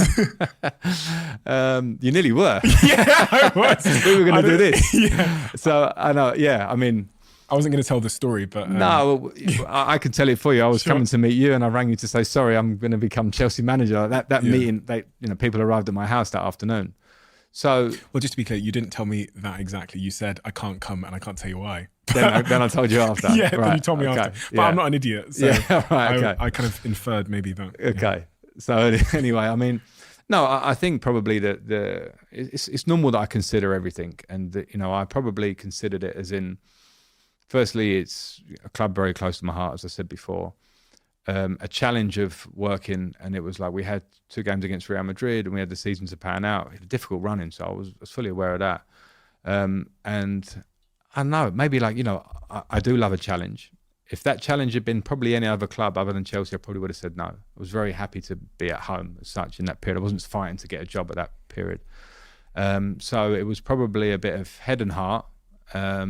I'm not sure the heart probably was a bit more substantial in this one than the head, because I suppose if you look back, again, we're in that hindsight position, but what were my positive outcomes, what were my negative ones? The minute we didn't get through against Real Madrid, which probably a lot of people would have bet on, you're kind of into that zone of end of season and what are you playing for as a club like Chelsea, and that's not the norm at Chelsea. You should be playing for something, and in the end we played for not so much. And of course, another reason my motivation come down. So I probably could have been a bit more ahead of the game in that. Whether that would have changed my mind, I don't have a regret about doing it. I went back there. If people from the outside want to, criticise or have a view on it from the outside for 6 or 7 weeks' work, I've got no problem with that. I worked at Chelsea before. I worked at other clubs, and it's another experience. It wasn't my most favourite experience in my footballing career. I won't lie, but it's an experience, and I have learnt out of it. Not so much, but I've mentioned a few of the things. Not your favourite experience. Did you enjoy it? Be honest. I enjoyed the first few weeks. I felt like I was back at Cobham. I know so many people there. I was like into the challenge. In the middle bit, I probably started to understand more that there's a lack of what we've spoken about. And then in the last week, we had Man City away, Manchester United away, and Newcastle at home as our run-in. And I was like, okay, let's get through this week, because I could see that the players were ready for the season to finish. It's again, some of it I got on a human level. Does that not hurt you to some degree? Like, because you love this club so much and you're a winner. And if you see these players have checked out, it's not just they're checking out on you as a manager, but they're checking out on the club that you love. Yeah, as a general, it didn't hurt me, because having worked in football for a period, having been a player a long time, I've seen a lot of these instances, and I'm not holding the players to my standard as such. And a lot of them, I did know the backstory and the side stories. I could get that they were moving on. So, if a player's moving on, they might just not, they might not be ready for those last few games. They might have a bit of an issue or something. And, But there's no way that you can accept that. There's but is it, well, put it this way. I don't want to come here and shout too much, because in a short period, it's hard for me to make too many statements. What I will say is that I think I understood the role of being interim, and I understood that probably there was not much. There's certainly not much to gain from me saying, "Oh, that was so bad," or "That was so bad." Now, because when I look back, I'll probably just try and take my own thing out of it, and I don't want to go there. I didn't work long enough with the players to be there the one going, and I can't believe that happened at the end of the season. Yeah. I walked into a position where some of them were a bit disenchanted or whatever, and I'm not going to tell that player that you shouldn't feel like this. I'll try and drive them amongst the group, but it's not for me to go, because a lot of players a couple of players sat with me and said, "Listen, I'm going to be leaving in the summer. I'm finding it a bit difficult." I'm like, okay, I get that. I'm not going to change that in 4 weeks or whatever. So, no. So what was the objective then in the 4 weeks when you're thinking about, when you realised that what was the sort of behind the scenes context? Do your objective shift slightly and go, okay, success here looks like this for me? Yeah, in reality, and I didn't get that because it would be results, because everyone would judge me on results. So in terms of me, it would be success here to have got better results in that period of time and come through there working at a high level club again. It's extreme pressures, it's the media, it's the players, it's everything is trying to get results in games. And in some games we competed against Real Madrid, we competed against Manchester City, we competed, but that wasn't to be. But that was my version of success. But football is not that simple. So many journalists ask you after if you kind of like regretted taking the job, and your answer's always been like, no, because I've learned a lot. It's your club, it's Chelsea. However, had you known the context, and this is only something we can know in hindsight, we can't know it in foresight. If there was some magic genie that could have shown you the context, the behind the scenes, the dynamics, the 32 players, the culture, honestly, do you think you would have made a different decision? Because I think I would have. Yeah. But we don't have hindsight, obviously. It's a magical thing that... Yeah, but I think probably, and you might think I'm wrong for saying this, but you would probably be taking some emotion out of it from my point, and also just how I am about the challenge of going into that. So if you say, all right, all the context is here, Frank, but you're not going to know what the results are yet, but here's all the context. This player is disenchanted. I kind of knew that. This is how it's working. I would be like, okay, this is what I've got to work with. Can I get results?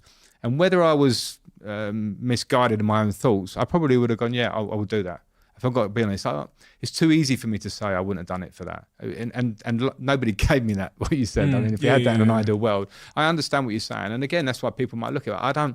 I generally don't have a problem with, someone. I would possibly have a view from the outside on someone doing what I did. I don't think it's changed the world. I think I played for 13 years at Chelsea. I coached them before in the Champions League for 2 years on the trot. I don't think that whether people want to have a view on me, I don't worry about that. I went back for that challenge at that period, and we didn't get the results I wanted. I know a lot of the reasons why. I'll take the responsibility for my reasons why. And that was it. I don't have a big issue with it. It's like, because it's Chelsea, it's so topical. You manage Chelsea, one of the biggest clubs in the world, and it's one of the clubs that takes so much, especially in the Roman Abramovich years, so much interest, because there's a turnover. You lose 1 or 2 games, and it's like, oh, what's happening here. So, you know, it's I'm big enough and strong enough to handle that stuff. So you would have, having seen the context, you would have backed yourself regardless. I don't know, regardless. That sounds like I'm thinking I'm some Superman that turned out not to be Superman. No, Do you know what I mean? I don't know. You're asking me. It's so hypothetical. The season ends eventually. Relieved in any way? How do you feel when it ends? The last, as I said, the last couple of weeks were quite tough because it was seeing out a season. That's not for someone like me and for a club like Chelsea. Like, it's not a nice place to be. You know, I want to challenge the things, and that's not nice. So relief, probably, yeah, because I knew it would end, and it ended, and it wasn't that nice a time. Time to have holidays that I'd planned before, yeah, for sure. And time to reflect. And I haven't got a huge amount of reflections on it. You know, a lot of people have, but I haven't. I've got more reflections on the year at Everton and 18 months at Chelsea before and Derby. This period was so abstract in a way for me. That interim role was so different that I can't put it into a context of like, oh, I wish I'd gone on a meeting on day one. If I'd have done a meeting about culture, I think it would have changed. Like, it wouldn't have changed, you know. If my tactics were slightly different in that game, I don't believe it would have changed. And me, overthinker, would definitely think that if it was there. So, you know, I might be right or wrong, but so relief and a feeling of like, I wish that had gone better, you know, like that's human nature. You know, I wanted it to be better because I'm a Chelsea person, you know. The Chelsea fans were fantastic with me. Like, in this modern world, I'm not saying flick online, you'll find everyone fantastic, but in terms of Stamford Bridge, I think there's an understanding at the moment that the club's not where it wants to be. And Chelsea fans are actually pretty good with that. There's some other clubs that would be, like, we lost at home to Brentford 2-0, and like there'll be some clubs that would be fans that would be a bit more vocal. They were actually pretty good. I think, you know, they're waiting to see something better this year. But they've also, Chelsea fans watched the team in the second division in the 80s and seen some struggles over the years, you know, the older fan. And so I do think that the success that they've enjoyed as a club for these 20 years or so, there's a real appreciation of it. And, you know, they don't want it to go on forever, but I do think they understand it's a difficult moment. I certainly felt that at Stamford Bridge. No, they were super. They were chanting your name even at Old Trafford when I was there. Yeah. Even though the score line wasn't great. And I actually do think that the Chelsea fans have understood that the new ownership, what you said, to their intentions are good. Yeah. And I think they can respect. They've bought really good players. There's a transitional moment, but I think they will appreciate that. All of that stuff, all of that noise online, Christine, you, family, you mentioned scrolling online. How does one keep those two worlds apart so that you can focus on your job without letting the outside world in too much? Have you got a strategy? What's your... I don't scroll too much. You don't scroll? No. Do you scroll at all? Very, very occasionally. Do you have the apps? The social networking apps and stuff? I have Instagram. Right, okay. Yeah. Which I have an Instagram page, but I'm not very active on.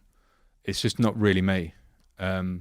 So I don't really scroll. I scroll for like nosiness, you know, what's everyone up to, and, you know, a few friends and stuff or whatever.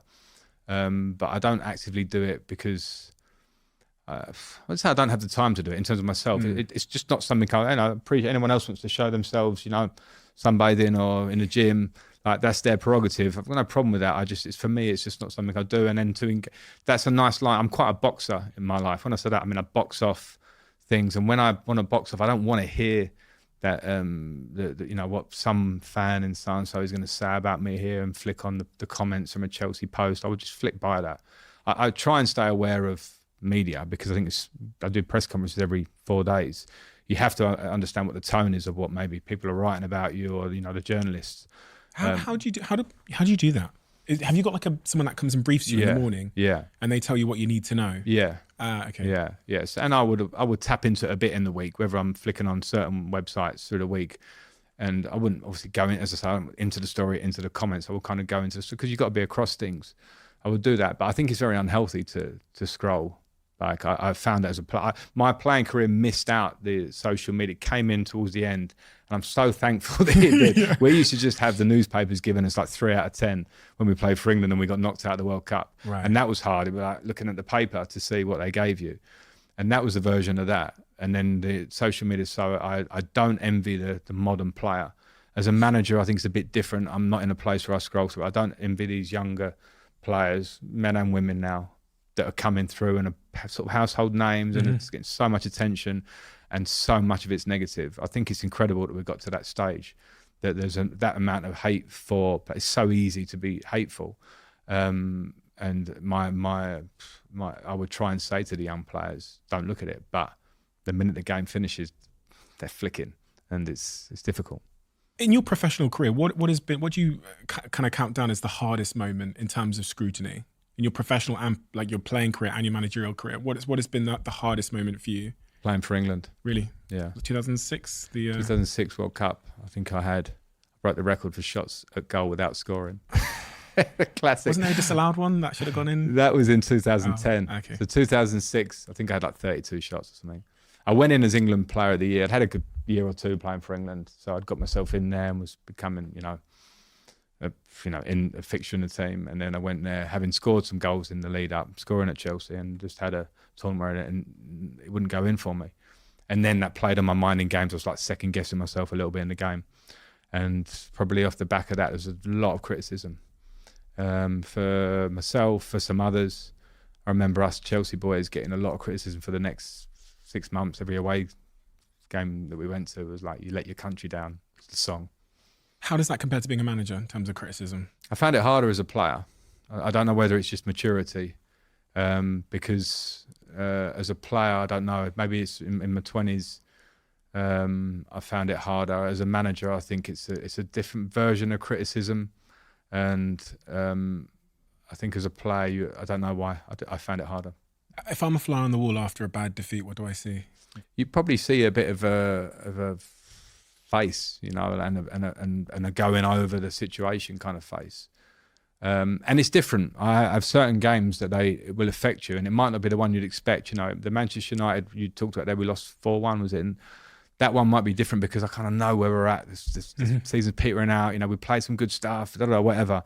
And there might be another game that we lost, and it really affected me because maybe think something I did or should have done or a substitution. So on those bad ones, you would see the face, and I kind of go into my show. It's not like I'm sulking in my bedroom. I'm a big boy, but maybe have a glass of wine, stew on it, don't get to bed till quite late, and then you have to go again. Like it's that great sort of adage that people go, you learn more from defeat.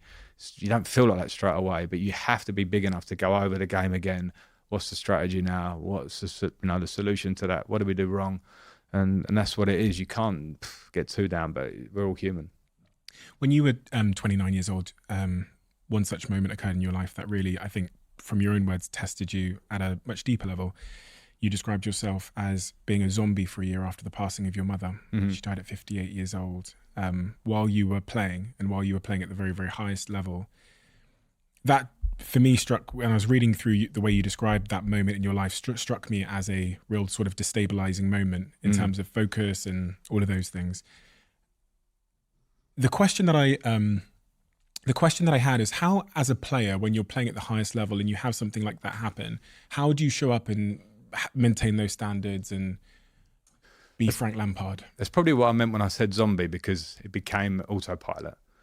And I think when you talk about mental health, that's the one time that I've been challenged to the extreme with it. And, a lot of people go through this. And that was the really interesting thing I found, because I have some perspective now, these years later, is that when it happens to you and it's unexpected, it's very sudden for me.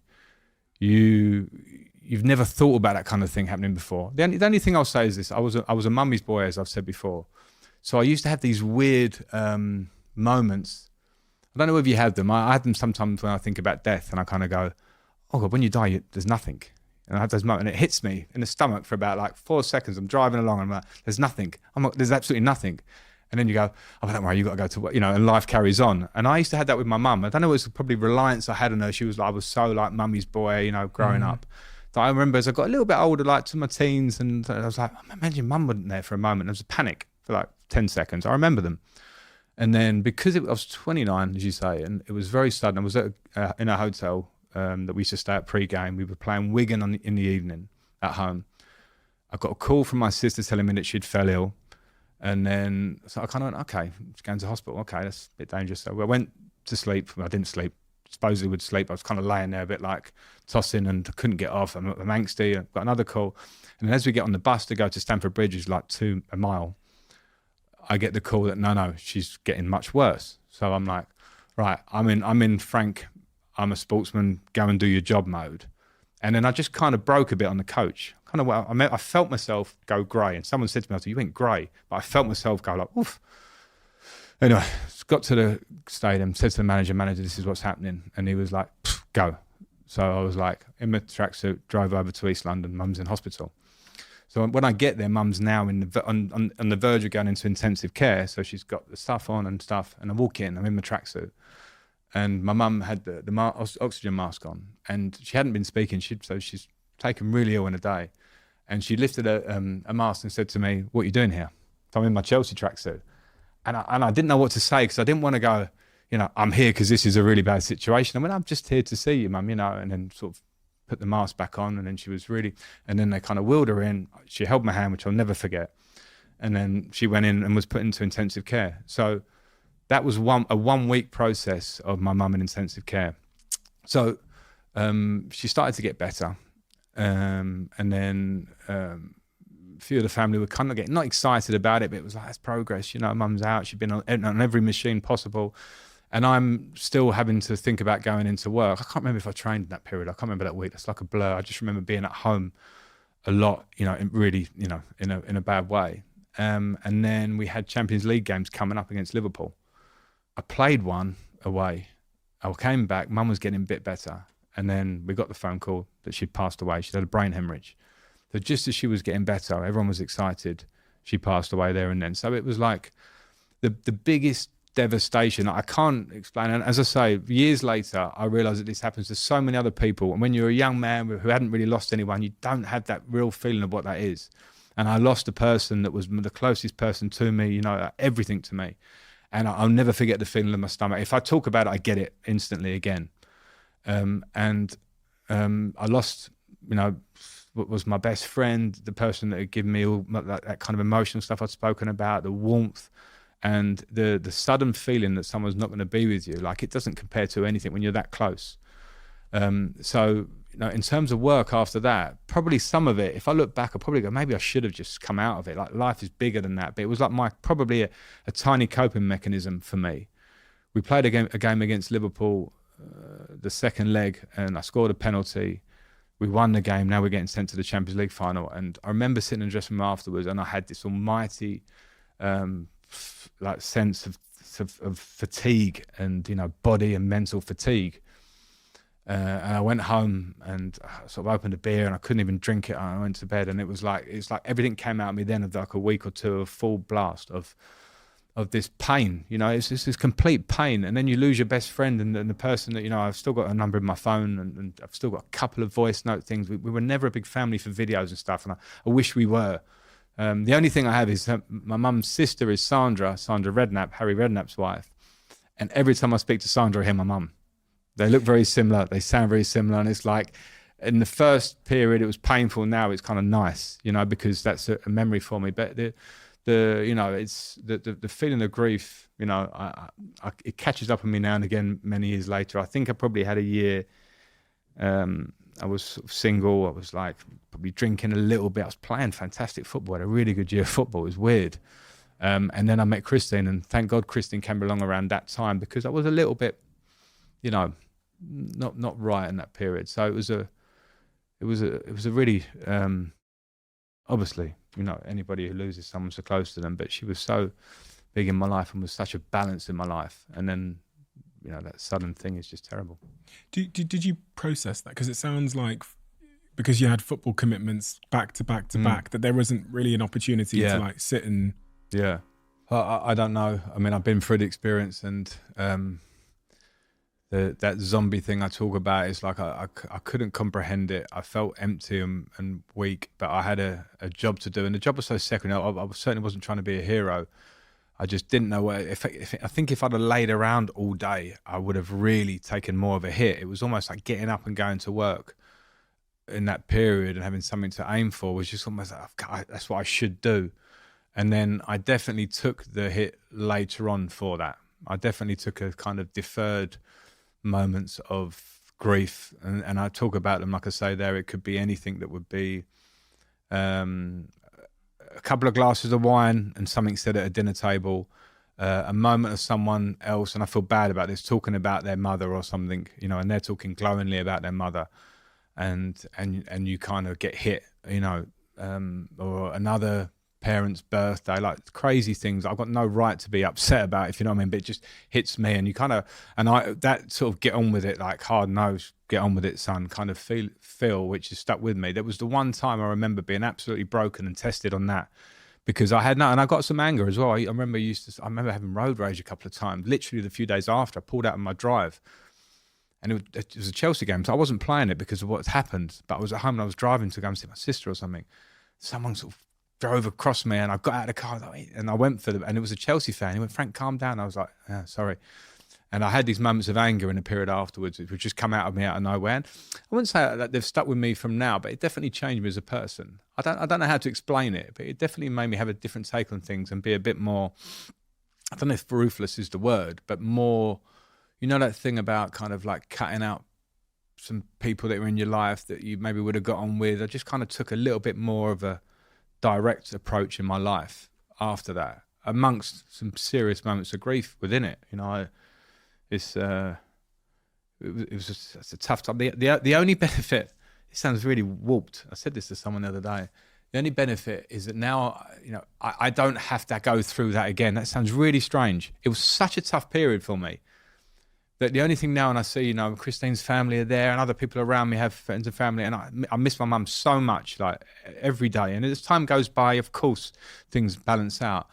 But I can't envisage ever going through that pain again about what I did, because my mum was the only person. Now Christine is obviously that person in my life, and my children, of course. But in terms of what she meant to me at that time, the only thing that is like, I can go, that is so painful, I really couldn't go through that again now. It's a weird way of looking at it, and I hope that doesn't sound strange. It's just processing it was too difficult, and it's almost like it was almost like a dream. My life was never supposed to be like that in my head. You know, my mum was 58, and I felt like she was quite old. And now I start doing the maths, I'm 44. You know, like, and you kind of go, it wasn't old. You know, like I was 29 and mum felt a bit older at a point. Now it's like she should be mid-70s now. And, you know, as I said, the sudden nature of it meant you couldn't speak to her as well, which was like, as I've got older, I've realised that my mum would have known exactly how I felt about her. But at the time, it was like, I want to say something more, you know, like, and couldn't. You want to say something more? Just like, thank you. Do you know what I mean? Like, thanks to... for being the balance, for being the one who, you know, in those tough moments when my dad was being harsh or something there, for being the one that would, when I was crying in the bath after a game and coming and knocking on the door, it's like for making me food. You know, like things a great mother does, she just was that. You know, my mum was there to sort of, it might sound old school now, but she was a hairdresser by trade who then became a housewife and a mother. And, you know, for everything that was gone on in my family life, and lots of things have, she was always the one that was like the real stand-up one. I look back now, I understand it even more, that she had the ethics and everything about her.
And then I would love to just be able to say that, it's like those, an emotional song can get you going. It's like, can I speak to her one more time to say, here's a monologue for you, like just to hear it. But with time, I definitely have got more strength in the fact that she knew that.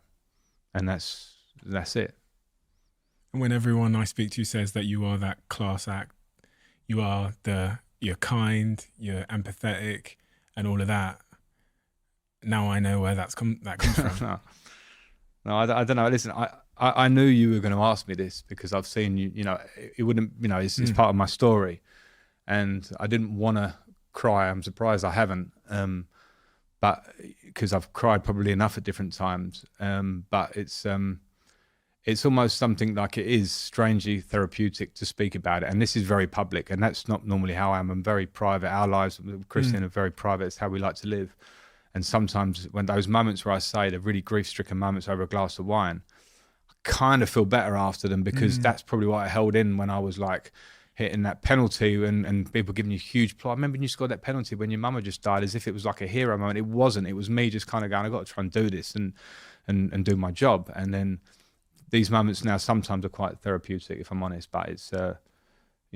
especially for other people that have gone through that and much worse, a lot of worse things can happen in different ways. But until you feel that loss, I actually remember thinking when I lost mum, it was like a couple of my friends lost their parents when they were younger. And I remember then thinking, I've never really broached that subject with them.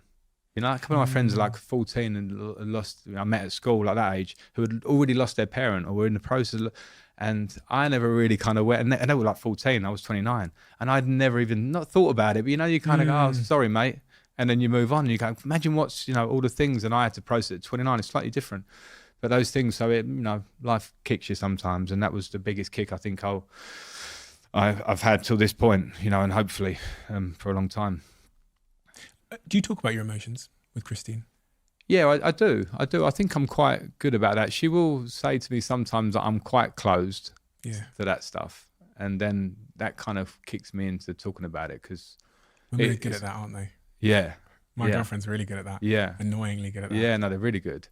And I don't mind. She sees me going into the zone kind of thing sometimes. And she'll be like, what's bothering you? And I go, oh, well, it's this.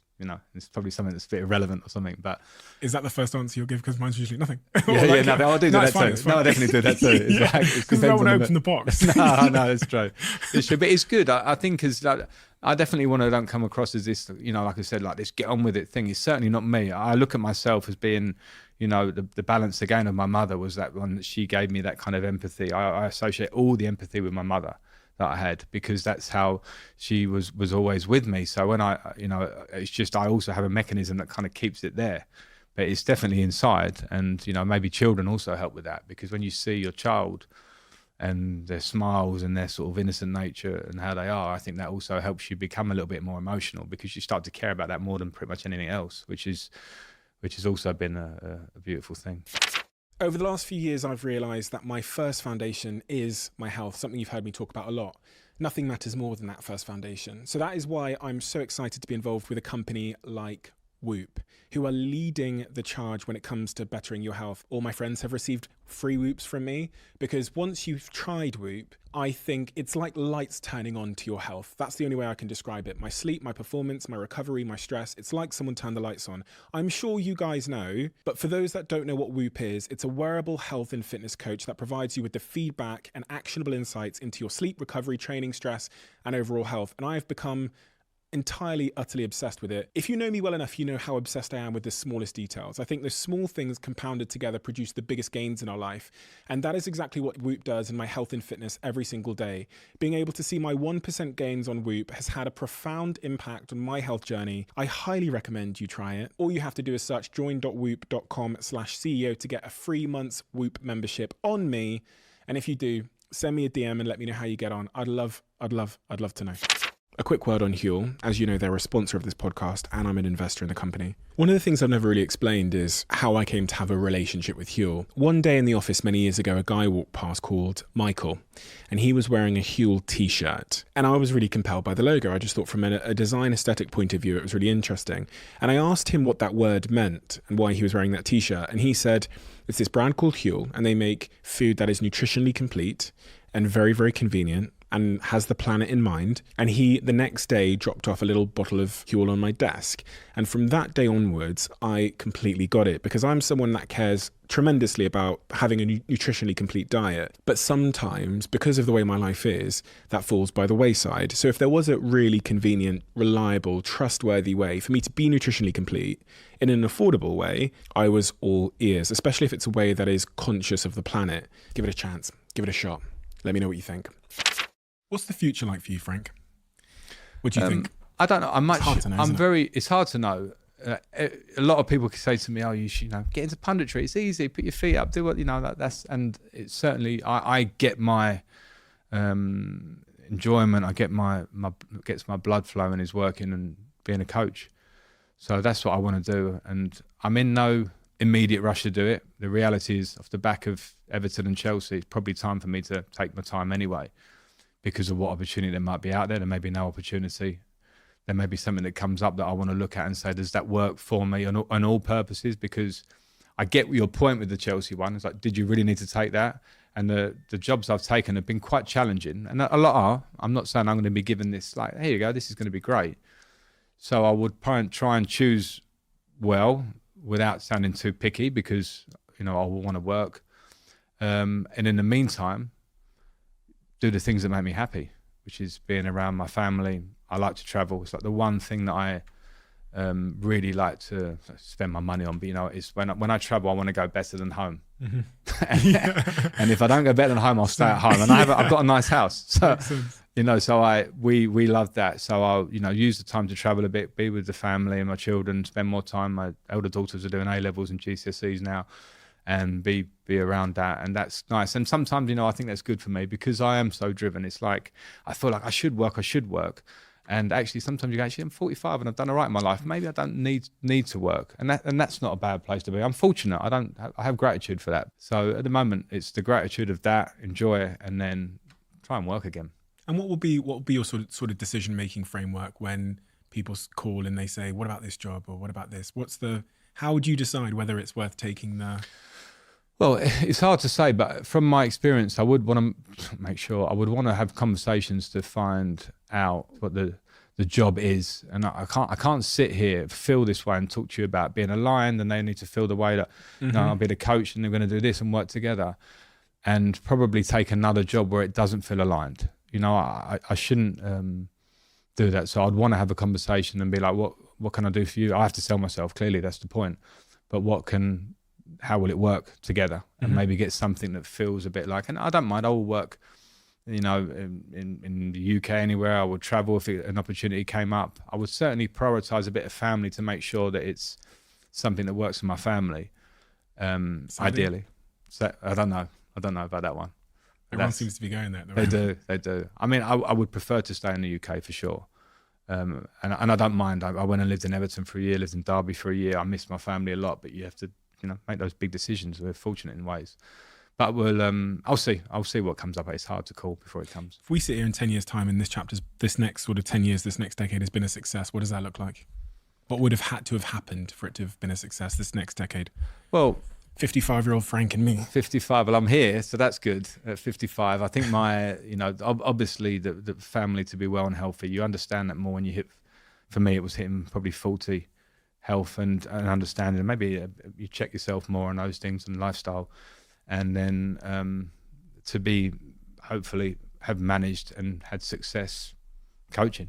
That's what I want to do. I can't see what that looks like, but I would love to be able to show myself consistently in a job what I can do. I haven't had that opportunity yet, for whether that was me or whatever the circumstances have been, but to do that.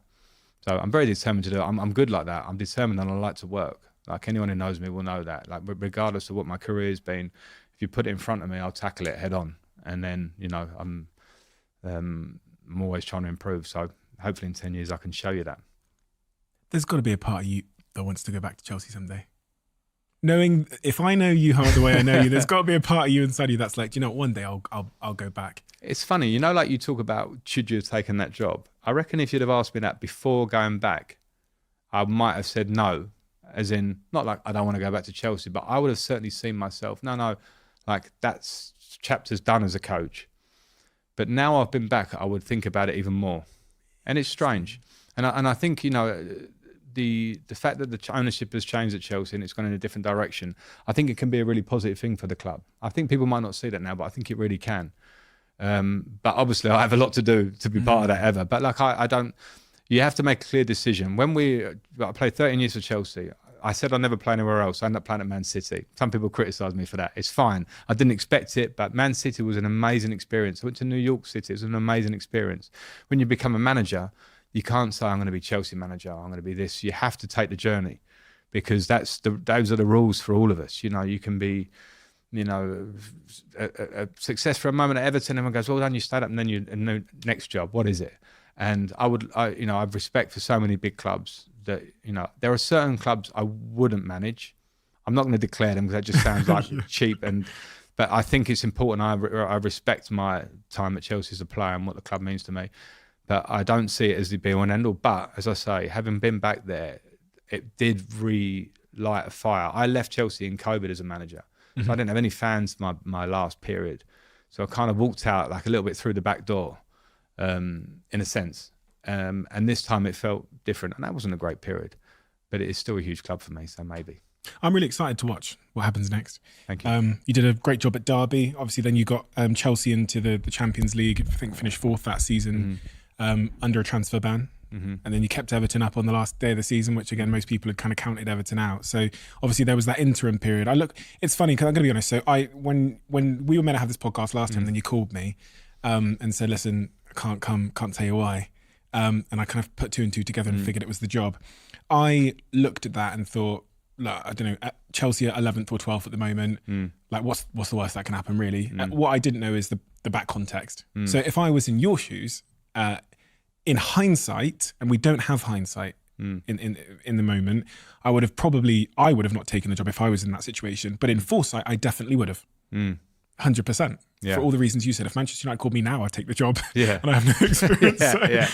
Yeah. But I think I'm really excited to see what we see next from you in your sort of managerial career, because I mean, the experience you've had, warts and all, is worth a ton.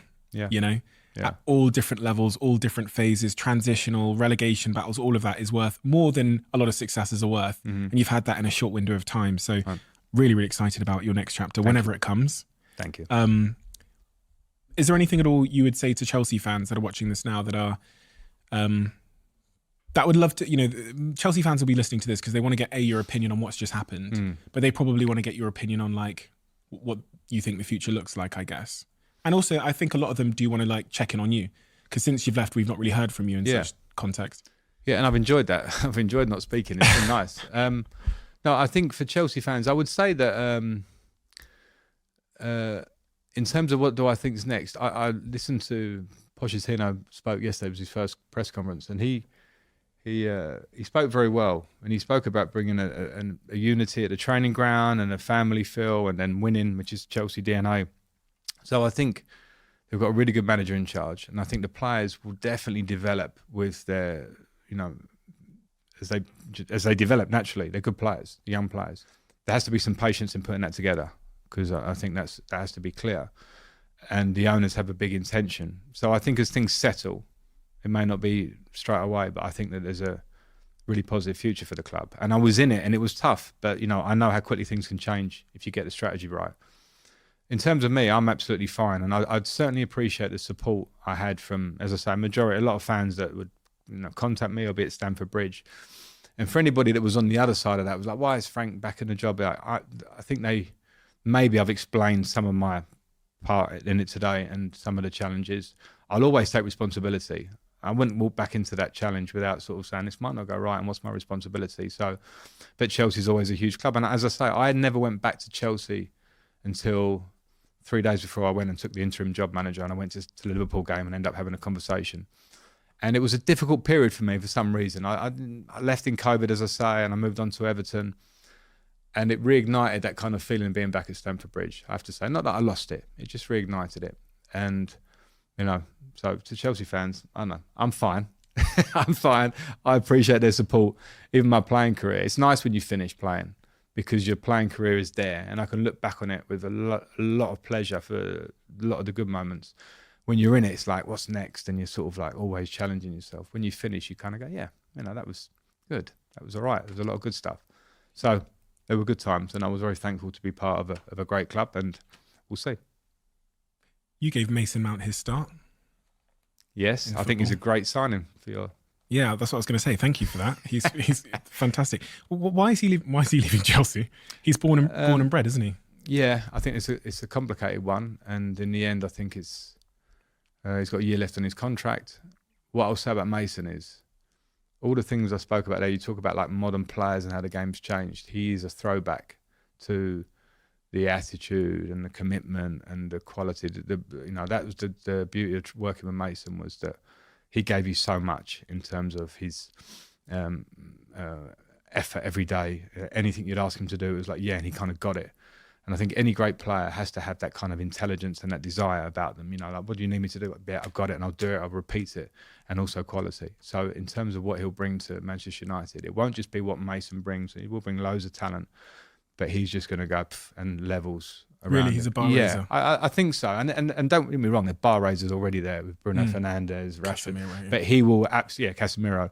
But he will absolutely fit in with it. If you're trying to build, which you're saying, a group mentality of a team, and players that are just going to give everything and have talent, which top team need, he fits it. So I've seen some like sort of alternative reactions to that. It's like, oh yeah, Mason Mount's a good buy. Why would you pay that for him?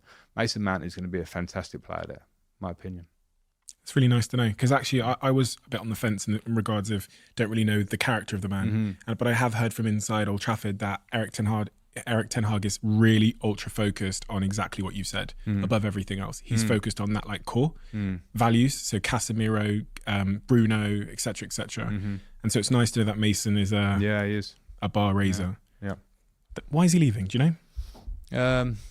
Seeking a different challenge, or is it? No, I don't think so. I think probably Mason would have envisaged 2 years ago that he'd stay at Chelsea for a lot of his career. I just think circumstances, his contract situation.